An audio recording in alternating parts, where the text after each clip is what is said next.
el propósito de emplear este raro instrumento en un friso oculto. Taladros superpotentes. Esto parece una conclusión precipitada. Los indicios de un taladro de alta velocidad se erigen en otro misterio sin resolver. Ahora miren esto. La increíble precisión de la mano de obra. La total suavidad de las paredes en esta supuesta tumba para bueyes sagrados. Y que implica un alto nivel de destreza. Por supuesto, eso podría explicarse en términos de cientos de obreros puliéndolas durante 10 años seguidos. Pero, si hablamos del misterio de los vasos egipcios, no como este vaso de arcilla que acabo de comprar, sino vasos hechos de alabastro, basalto e incluso diorita, que es la piedra más dura de todas.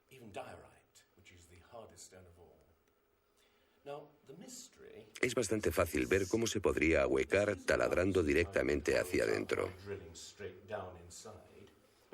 Pero, ¿qué pasa con los ángulos? La tecnología moderna es incapaz de hacerlo. Sin embargo, los antiguos egipcios moldeaban miles de piezas. Algunas de ellas 2000 años antes de la civilización que se supone surgió aquí. ¿Cómo?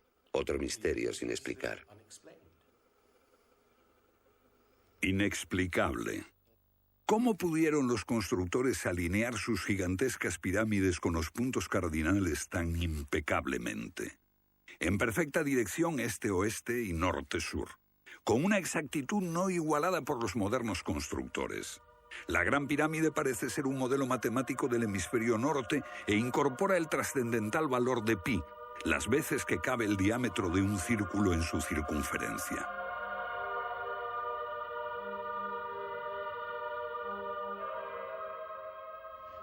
Está claro que lo que aquí tenemos es un avanzado sistema de matemáticas y tecnología, en un tiempo que no conocía su existencia.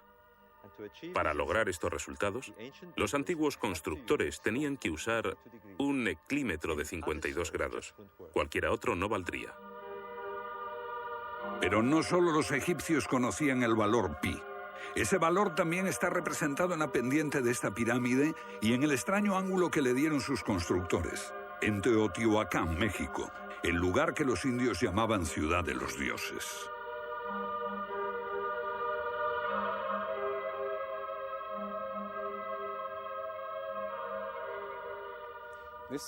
En su época, esta ciudad fue más grande que la Roma imperial. Lo que pueden ver es una serie de estanques que llenaban de agua, cuya superficie lisa reflejaba los cielos y cuyas ondas podrían servir como anuncio de terremotos. Estos templos, en el lado opuesto, se cree que representan cuerpos celestiales. Una cosa está clara: todo el lugar parece tener una especie de obsesión con la astronomía y la eternidad. En los equinoccios, el 21 de marzo y el 21 de septiembre, estas pirámides proyectan sombras gigantes, lo que las convierte en un perfecto reloj para la medición del tiempo. Como si proviniesen de una fuente común, las antiguas civilizaciones de todo el mundo exhiben un sofisticado conocimiento de los cielos que todavía nadie ha explicado. Fascinación por el sol, las estrellas, el lento e inexorable movimiento de la Tierra determina que las constelaciones parezcan viajar por los cielos nocturnos y por las épocas.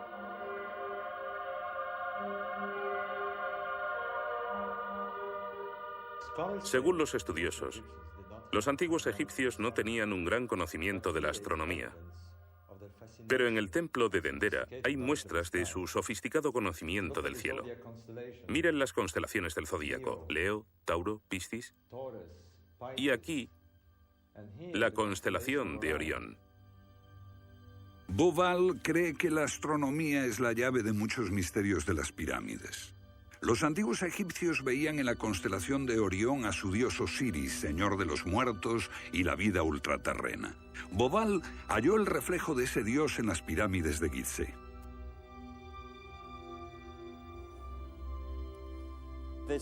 Esto es realmente un misterio. Pequeños canales de ventilación orientados hacia arriba. Para los egiptólogos no eran más que canales de ventilación, pero los astrónomos piensan distinto.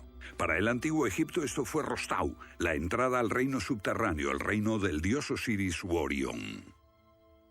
Para los antiguos egipcios, Orión era Osiris, el gran dios de la resurrección. Esto es una reconstrucción del cielo en el año 2500 a.C., y fue sorprendente descubrirlo. Los canales apuntan a Orión y a la estrella Sirio, que era Isis, la esposa de Osiris. En textos antiguos, Bobal descubrió que deben de haberle servido una ceremonia secreta para la resurrección de los faraones muertos, que renacían como estrellas en la constelación de Orión. Uno de esos textos dice: «Oh rey, permite que atraviese el serpenteante canal, la Vía Láctea, hasta el punto donde está Orión».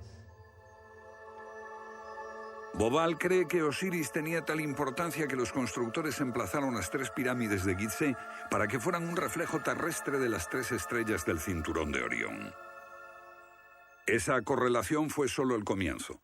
Bobal descubrió que los antiguos habían dado nombre de estrellas a otras 2 pirámides próximas. Esto le hizo entrever un plan más amplio y quedó perplejo.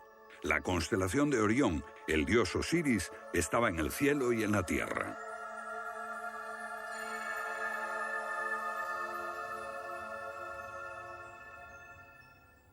México, donde Teotihuacán presenta otro paralelo.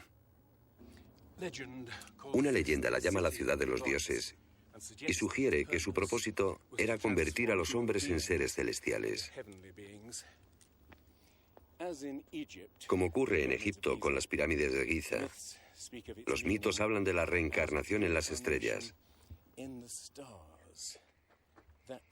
Ese es el secreto de Teotihuacán.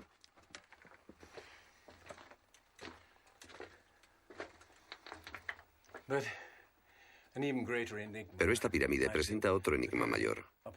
Cuando se excavó por primera vez en 1906, se halló una enorme capa de mica.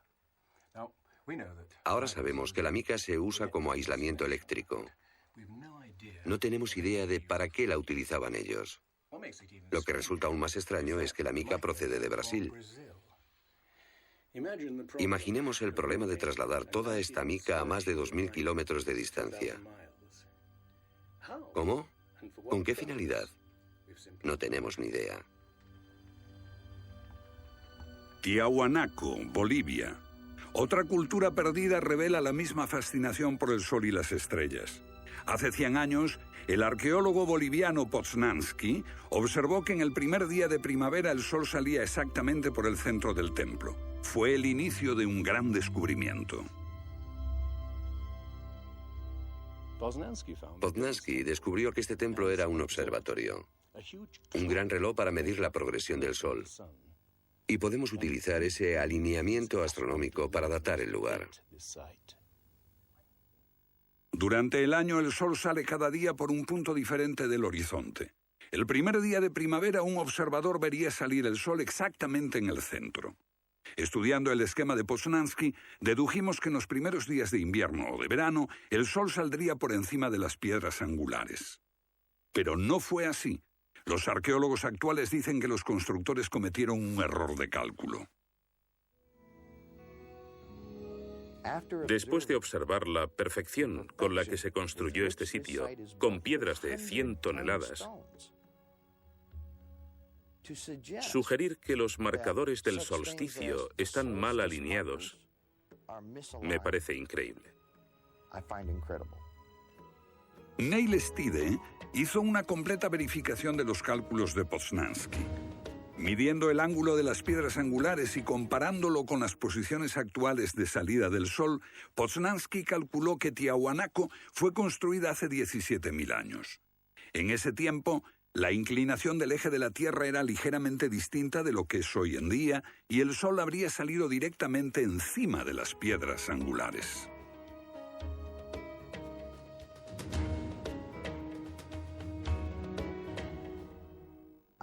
Yo sospecho que la fecha sería más bien de 12.000 años.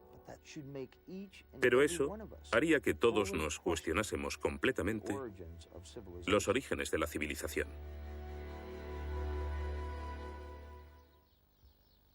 Una civilización perdida en el tiempo dejó sus huellas en varios lugares del mundo. Los sacerdotes egipcios dijeron al filósofo griego Platón que una civilización así habría existido hace 12.000 años.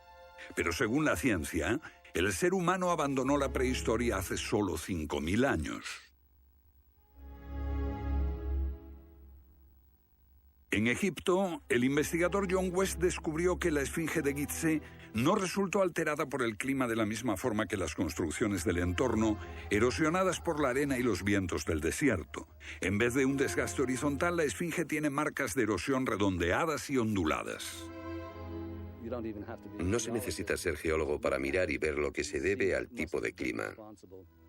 Solo el agua cayendo copiosamente sobre las paredes del recinto pudo producir esos contornos redondeados.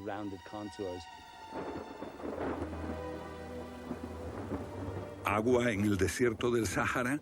Ciertamente no en tiempos de los faraones. Para eso hay que trasladarse a finales de la era glaciar. Unos 10.500 años antes de Cristo, miles de años antes de que existiesen los faraones. ¿Pero por qué entonces la esfinge tiene cabeza de faraón?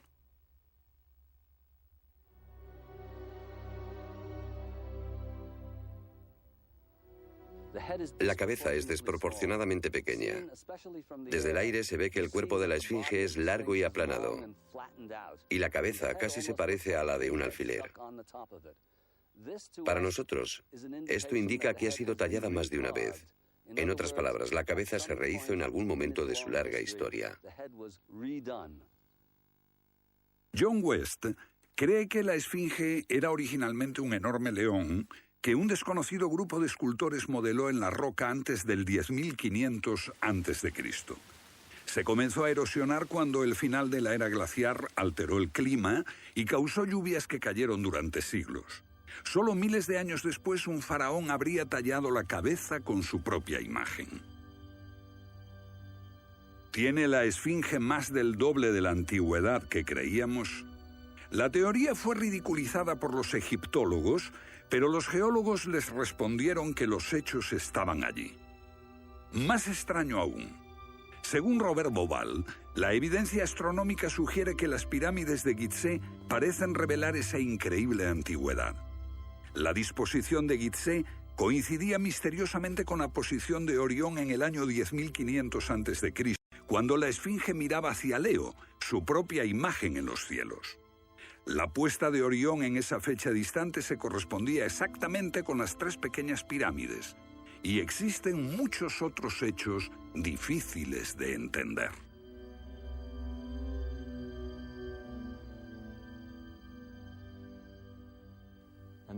Esto coincide exactamente con las ideas que se desarrollaron tras los análisis geológicos de la esfinge. Dos ciencias sólidas indican que la esfinge podría remontarse al año 10.500 a.C.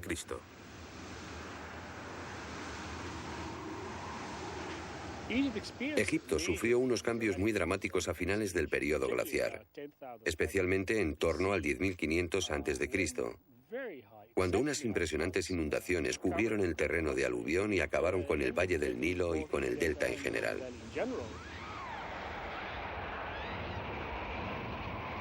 «10.500 años antes de Cristo, un periodo de inundaciones. ¿Pudieron los diseñadores de Gizeh remontarse a un tiempo tan distante? El tiempo de sus mitos dice que el dios Osiris y sus asistentes ascendieron del caos para traer los primeros frutos de la civilización. ¿De dónde vinieron?